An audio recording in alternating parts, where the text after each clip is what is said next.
उत्साह, आपल्या सर्वांची साथ आम्हाला लागणार आहे. अशाच दरवर्षी आम्ही जे स्पोर्ट्स असो, प्रत्येक कार्यक्रमामध्ये खेड्यातील मुलांना कोणत्याही बाबतीमध्ये शहरापेक्षा ते कमी नाही राहिले पाहिजे. प्रत्येक गोष्टीमध्ये, प्रत्येक क्षेत्रामध्ये अव्वल राहिले पाहिजे असा प्रयत्न आमचा स्टाफ आम्ही करत आहोत. ही तुमची मुलं नसून ही आमचीच मुलं आहेत आणि या मुलांना आम्ही प्रत्येक स्पर्धेमध्ये, प्रत्येक गोष्टीमध्ये हा मुलगा समोर जाऊन काहीही बनला तरी या शाळेचा मी विद्यार्थी आहे असं अभिमानानं सांगितलं पाहिजे. ही माझी शाळा आहे, नाकलवार स्कूलचा हा विद्यार्थी आहे असं अभिमानानं सांगितलं पाहिजे. हाच एक आमचा उद्देश आहे. ना पैसे कमवण्याचा आहे, बस या आदिवासी क्षेत्रामध्ये नाव झालं पाहिजे. आपल्या मुलांना व्यवस्थित शिक्षण मिळालं पाहिजे, त्यांचा सर्वांगीण विकास झाला पाहिजे. हाच एक आमचा मानस आणि उद्देश आहे. इथे आम्ही या भागामध्ये शाळा सुरू केली तेव्हा इथे एकही शाळा नव्हती. भरपूर म्हणजे कर्मचारी लोक इथे तहसील असल्यामुळे भरपूर कर्मचारी लोक, सगळ्यांची एकच इच्छा होती की तुम्ही या भागामध्ये एक शाळा सुरू करा.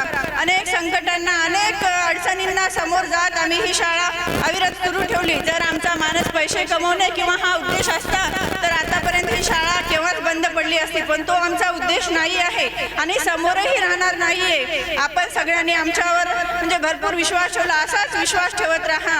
आपल्या मुलातील सुप्त गुणांना वाव मिळण्यासाठी, त्यांच्यामध्ये असलेले कला गुण समोर निघण्यासाठी हा असे कार्यक्रम आम्ही दरवर्षी पार पाडतो. शहराच्या दृष्टीने कोणत्याही गोष्टीमध्ये मागे नाही असं मला वाटत आहे.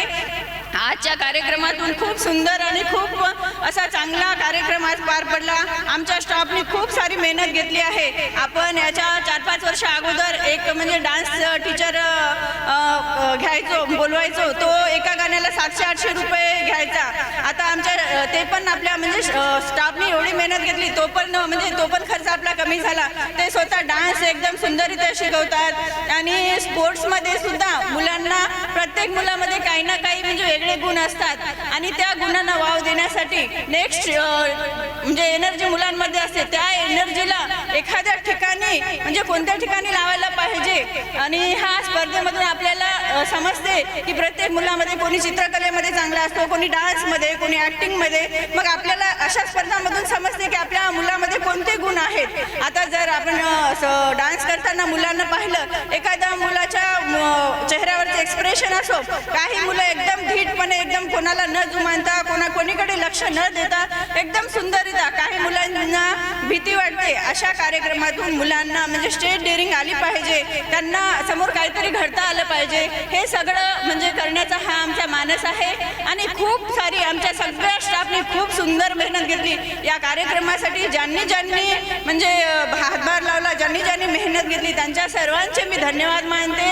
आणि आपण सर्वजण इथे उपस्थित राहिला, एवढा प्रतिसाद दिला त्याबद्दल तुमच्या सर्वांचे पण आभार मानते आणि मी माझे 2 शब्द संपवते. जय हिंद, जय भारत.